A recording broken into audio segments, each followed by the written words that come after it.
Seigneur bien-aimé, nous vous saluons dans le précieux nom de notre Seigneur Jésus-Christ. Nous espérons, bien-aimés, que vous allez bien, que vous allez très bien. Nous avons eu un temps de prière beaucoup plus long que d'habitude, mais le plus important, bien-aimés, c'est que le Seigneur fasse, n'est-ce pas, ce qui lui est agréable. Alléluia.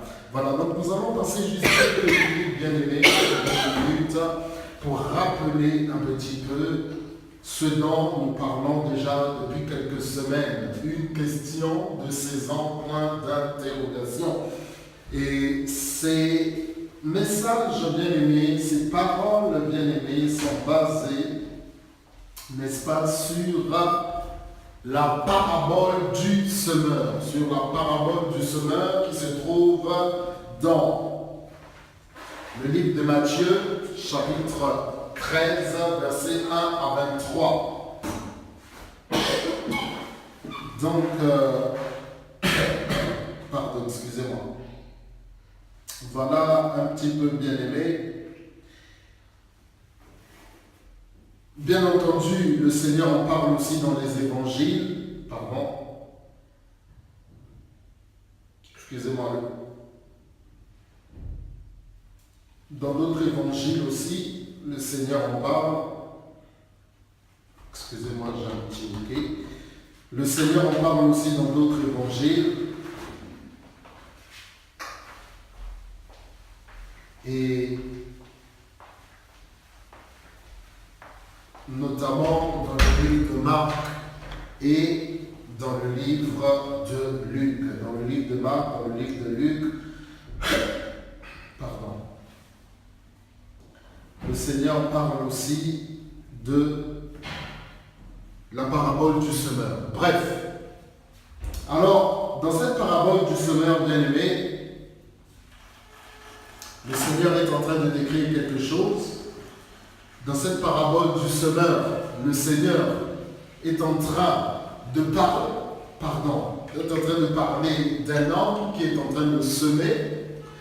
Et dans les explications qu'il donne, il dit le semeur, il nous explique, il nous montre que le semeur, c'est Dieu. La semence, c'est la parole. Et, les divers terrains sur lesquels tombe la semence. Merci. Les divers terrains sur lesquels tombe la semence.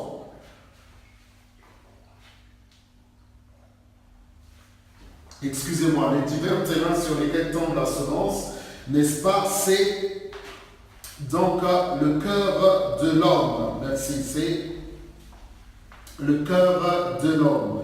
Alors, vraiment ce mot-là là. Alors, sur le premier terrain, bien-aimé, merci Seigneur. Sur le premier terrain, bien-aimé, qu'est-ce que nous voyons? Sur le premier terrain, bien-aimé, qu'est-ce que nous voyons? Le Seigneur Jésus va dire que la semence tombe sur le bord du chemin. Dès que la semence est tombée, les oiseaux viennent, n'est-ce pas, et ils mangent la semence. Et le Seigneur Jésus va dire, cette parabole, c'est une personne, dès qu'elle reçoit la parole, elle ne la comprend pas, le diable vient et il vole la parole. Souvenez-vous, bien-aimés, que c'est le voleur, c'est le père du mensonge, c'est l'accusateur, c'est l'adversaire. Dans le deuxième terrain, bien-aimés, le Seigneur va dire que ça va tomber sur un sol rocailleux.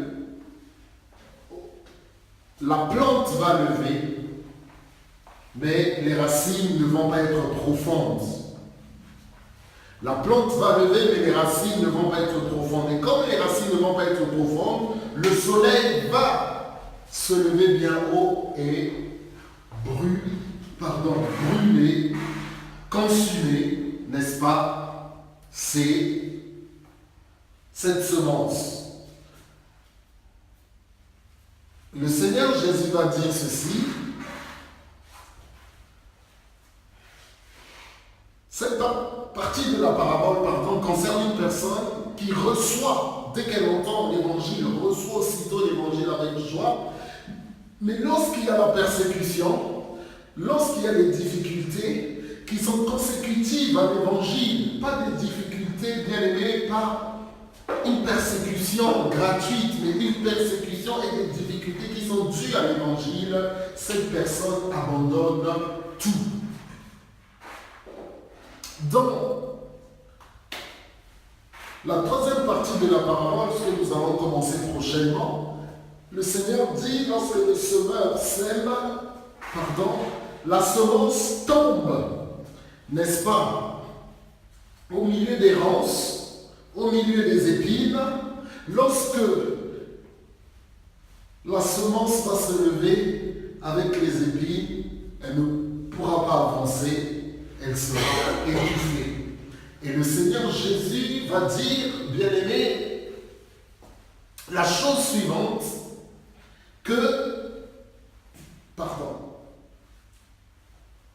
une telle réalité, c'est une personne qui, à cause des soucis de ce siècle, à cause de l'amour des richesses,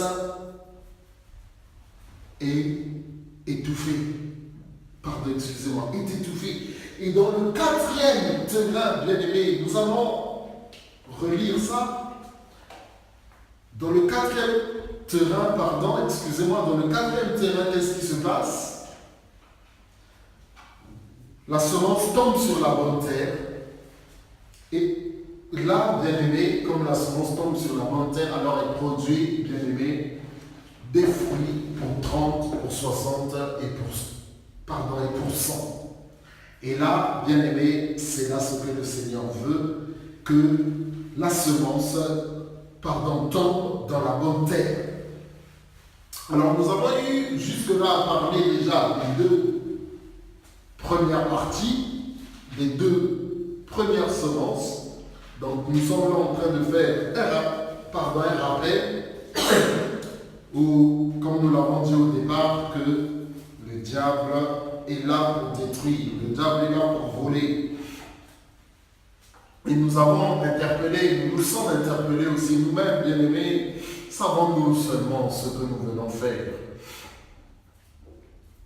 Avons-nous seulement mesuré les enjeux de ce qu'est la parole de Dieu? Avons-nous seulement mesuré les enjeux de ce que le Christ a fait à la croix? Avons-nous seulement mesurons-nous seulement, bien-aimés, les conséquences? Mesurons-nous, bien-aimés, les implications? Mesurons-nous seulement, bien-aimés, ce que nous venons faire ici à l'Église? Ce que ça signifie être chrétien. L'Église, ce n'est pas seulement les quatre murs. L'Église, ce n'est pas seulement les bâtiments, mais l'Église, c'est d'abord, les personnes, n'est-ce pas, qui ont reçu Jésus comme Seigneur et Sauveur, qui ont reçu une mission, celle de faire de tous les disciples, faire de toutes les nations des disciples, être la lumière du monde, le sel de la terre, la lumière placée sur une haute montagne. Voilà. Mais dans la première partie de la parabole, le Seigneur dit, toute personne qui ne comprend pas la parole de Dieu, le diable vient et il vole la parole qui est dans le cœur, qui est dans cet homme. Et vous savez, bien aimé, une personne, parce que notre identité, bien aimé, vient de la parole de Dieu. Notre identité nous est conférée par la parole de Dieu. Je parle de notre véritable, identité. Je ne parle pas, bien aimé, simplement de notre nom et prénom, de notre date de naissance, de notre lieu de naissance. Même s'il est vrai qu'à chaque lieu de naissance aussi peut être rattaché une identité. Mais notre véritable identité, frères et sœurs, notre véritable identité nous est donnée par la parole de Dieu. Ce qui signifie que quelqu'un qui n'a pas d'identité, bien aimé, n'a pas forcément un but. Le but, bien aimé, que le Seigneur nous donne, c'est le rêve qui est sorti de son cœur. Le but que nous avons, bien aimé, c'est le rêve, c'est la destinée que nous avons, bien aimé, dans le Seigneur, c'est ce projet que Dieu à nous créer. Créons l'homme à notre image et à notre ressemblance. Donc quelqu'un qui ne connaît pas, quelqu'un qui ne connaît pas son identité, bien-aimé dans le Seigneur, quelqu'un qui ne connaît pas son identité, bien-aimé dans le Seigneur, ne sait pas où il va. Ne sait pas où il va. Donc c'est très important, bien-aimé, de savoir ce qu'est la parole. Qui est, la parole. Deuxièmement, bien-aimé, nous avons parlé, c'est un rappel, prochainement, nous continuerons cette troisième partie de la parabole. Nous avons parlé, bien-aimé, de cet homme qui reçoit la parole avec joie, mais, bien-aimé, qui abandonne tout, qui oublie tout, qui laisse tout tomber à cause des persécutions consécutives à la parole, à cause des difficultés consécutives à la parole. Oui, bien-aimé, nous l'avons dit, être chrétien, bien-aimé, c'est accepter de souffrir. Être chrétien, c'est accepter de vivre des moments difficiles qui sont, bien-aimé, dus à la parole. Et ça, bien-aimé, le Seigneur Jésus lui-même l'a vécu. Une vie chrétienne, une vie d'enfant de Dieu, où il n'y a pas de difficulté, où il n'y a pas de persécution, bien-aimé, ça viendra. Mais si ça ne vient pas, bien-aimé, alors regardons bien quelle est notre source. Regardons bien comment nous marchons. Donc voilà, bien-aimé, c'était le résumé que nous avions à faire aujourd'hui. Prochainement, bien-aimé, nous commencerons cette troisième partie. Nous voulons prier, remercier le Seigneur encore pour sa grâce et lui demander, bien-aimé, de nous raccompagner encore à la maison. Papa, nous voulons encore te remercier pour ce temps, pour ce moment de prière. Nous te sommes, Papa, infiniment reconnaissants. Nous nous abandonnons, Seigneur, entre tes saintes mains. Nous te disons merci pour ta présence, merci pour la présence de tes enfants. Nous recommandons toutes choses entre tes saintes mains. Béni sois-tu, loué sois-tu, Papa, dans le nom de Jésus-Christ. Pardon. À toi seul la gloire, la puissance, l'honneur au siècle des siècles. Merci de nous donner encore ta protection, de nous donner encore tes directives. Merci Saint-Esprit de nous raccompagner. Et merci pour la prochaine fois aussi. À toi seul la gloire, la puissance, l'honneur au siècle des siècles, dans le nom de Jésus-Christ. Amen. Amen. Voilà, bien aimé, que le Seigneur nous bénisse. Donc nous nous verrons prochainement, probablement ce dimanche, si Dieu le veut, sur notre page Église Mielmès. Que le Seigneur vous bénisse et à bientôt.